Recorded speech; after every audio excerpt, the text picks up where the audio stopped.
The first lie of war is that the camera can stand at a safe distance. A crosshair floats over a face you do not know. A city breathes as if nothing is about to happen. A frozen river remembers what the laboratories tried to forget. On a quiet English street, laundry sways in the wind 1 hour before the sky is taught to unmake itself. In a desert half a world away, a phone records what the uniform refuses to name. These films do not shout. They hum under the floorboards. They don't ask for your sympathy. They demand your witness.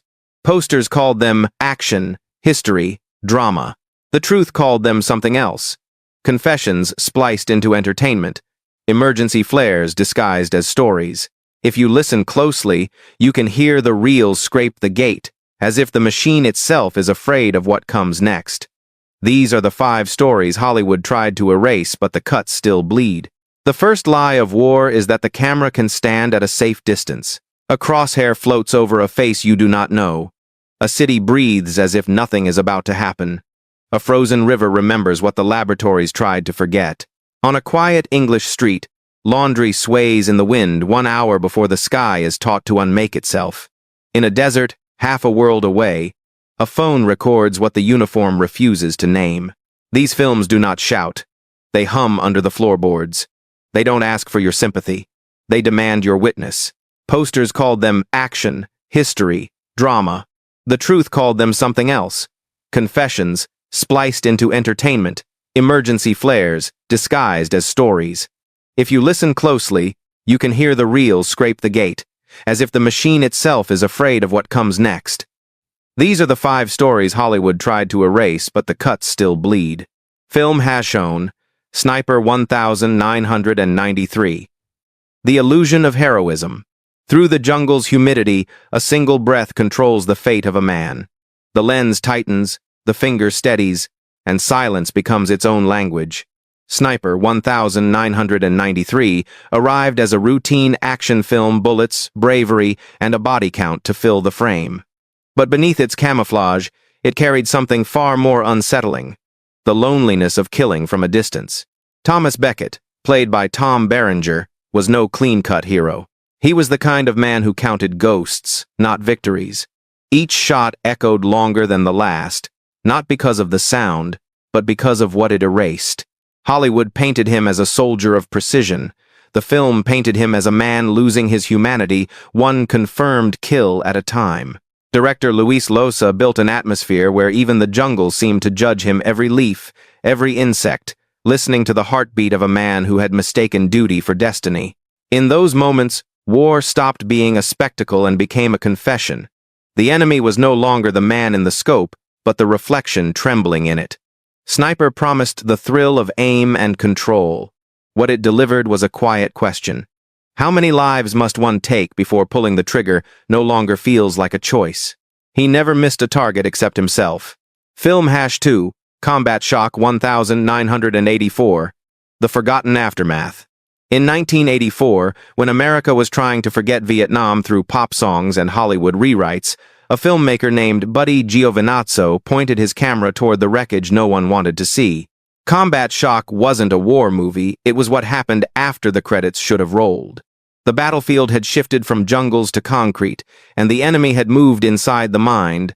Frankie Dunlan, a veteran wandering through the decaying streets of Staten Island, carried the war in his eyes.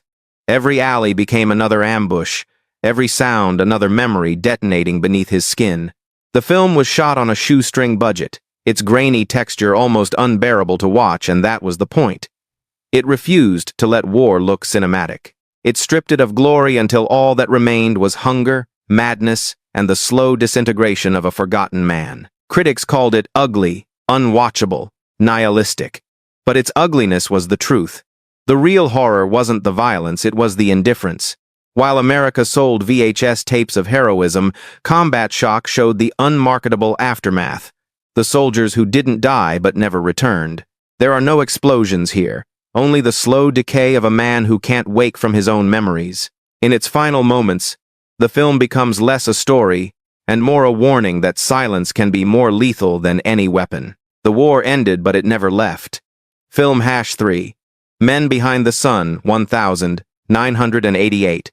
When horror was history, Snow drifts over the gates of Unit 731. The air is so cold it silences even guilt. Inside, soldiers in white coats move with surgical precision not to save lives, but to erase them.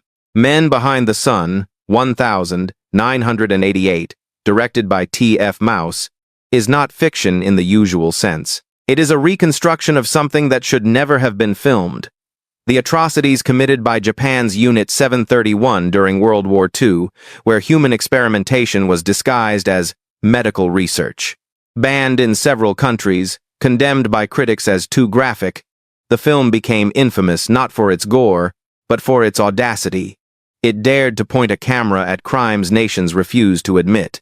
Mouse, a Hong Kong director, insisted that history's darkest corners deserved exposure.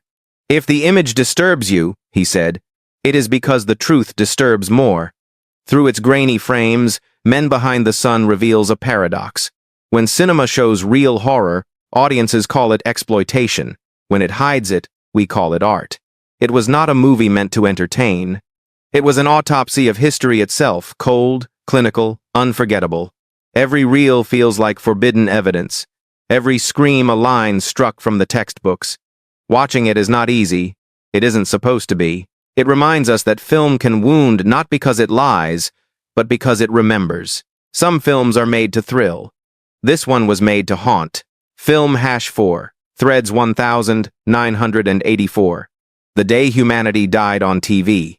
It begins with an ordinary day in Sheffield, England. Children laugh. Milk bottles clink on doorsteps. A couple argues about groceries. Then, without warning, the world ends quietly at first, like a breath being taken before the scream. Threads 1984, directed by Mick Jackson, is not just a film.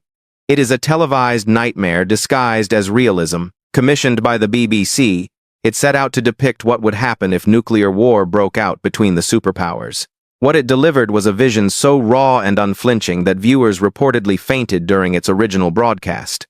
There are no heroes here. No speeches, no orchestral redemption, only dust, hunger, and the collapse of everything we call civilization. The camera never blinks. It watches people age in weeks, children forget language, cities dissolve into ash. The most terrifying part of Threads isn't the explosion, it's what follows. The silence. The slow, bureaucratic end of humanity, captured with documentary precision. Where American television turned apocalypse into spectacle, Threads turned it into a mirror. It asked one unbearable question. If this is what survival looks like, is life still worth saving? Decades later, its images still sting not because they predict the end, but because they prove how easily we can ignore it. No monsters, no villains, just us. Film #5, The Kill Team, 2019. Modern war, ancient guilt. The desert burns gold under an indifferent sun. A young soldier checks his rifle, his camera, and his conscience unsure which one will fire first. The Kill Team, 2019, directed by Dan Krause, tells a story that feels both modern and ancient. Soldiers sent to fight a war that no one fully understands, then punished for noticing its madness. Based on a true case in Afghanistan, the film follows Private Andrew Brigman, a boy who joins the army believing in honor and discipline. But under the command of a charismatic sergeant, morality becomes a burden. Orders turn into suggestions. The difference between enemy and civilian blurs beneath the dust. When a kill is staged for sport and recorded on video, the war itself becomes a movie, and the soldiers, unwilling actors trapped in its script. Unlike the propaganda machine that glorifies sacrifice, the Kill Team stares at the quiet corruption inside modern warfare. The peer pressure of violence, the groupthink that erases guilt. Its horror is not in the blood, but in the calm faces that justify it. Krause, who first documented the real Kill Team before dramatizing it, builds every scene like evidence: the sound of breath inside a helmet, the click of a phone camera, the silence after the shot. In that silence, truth survives longer than loyalty. They filmed their crimes, then called it duty. Bonus fact: the film that was never allowed to fail. Before any of these reels bled onto the screen, there was another story, one that never made it past the censor's desks. In the late 1970s, a project titled The Day After Tomorrow, The Final Report, was conceived in secret by a group of independent filmmakers in California. Their goal was to document what nuclear testing had done to rural communities in Nevada, the cancers, the birth defects, the slow poisoning of soil and silence. It wasn't fiction, it wasn't dramatization, it was testimony. But the project vanished before completion. Studio executives withdrew funding, citing national security sensitivity. The reels were seized, some were rumored to have been destroyed, others locked away in private archives. Only fragments remain: interviews without faces, landscapes without sound. What frightened authorities wasn't the imagery, but the implication that war's victims were not only soldiers or foreign enemies, but citizens who never left home. The filmmakers tried to tell a truth too domestic, too damning, too close. Hollywood could handle war in the jungle or desert, but not in its own backyard.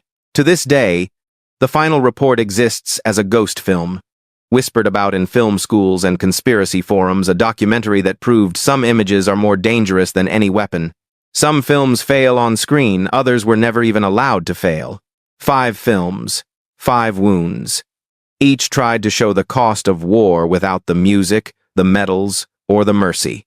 Together, they form a single message: that the battle never ends where the gunfire stops.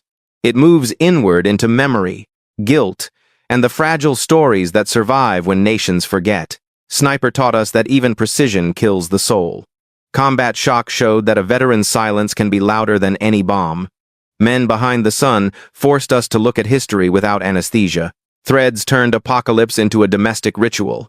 The Kill Team proved that the face of war hasn't aged, only its excuses have. Cinema can lie. It can glorify, distort, distract. But sometimes, against its own machinery, it becomes honest, painfully, accidentally, beautifully honest. These films were not designed for comfort. They were made so that forgetting would be impossible. When the lights fade and the screen goes black, there is always one frame left, unburned: the truth. It flickers in the dark, stubborn, waiting for someone brave enough to look. The reel stops spinning. The theater exhales. But the images keep playing, somewhere between memory and shadow. The war never really ended, it just changed its soundtrack. Every generation inherits its own silence, its own edited truth. These films remind us that stories, like soldiers, can disappear if no one speaks their names. So, if a frame from tonight's reel stayed with you, a whisper, a flicker, a face that refuses to fade, don't look away. Share it. Talk about it. Keep it alive. Because every time a lost film is remembered, a lie loses its power. Which truth should never be filmed and which must never be forgotten? Real Secrets, where the truth was always in the edit.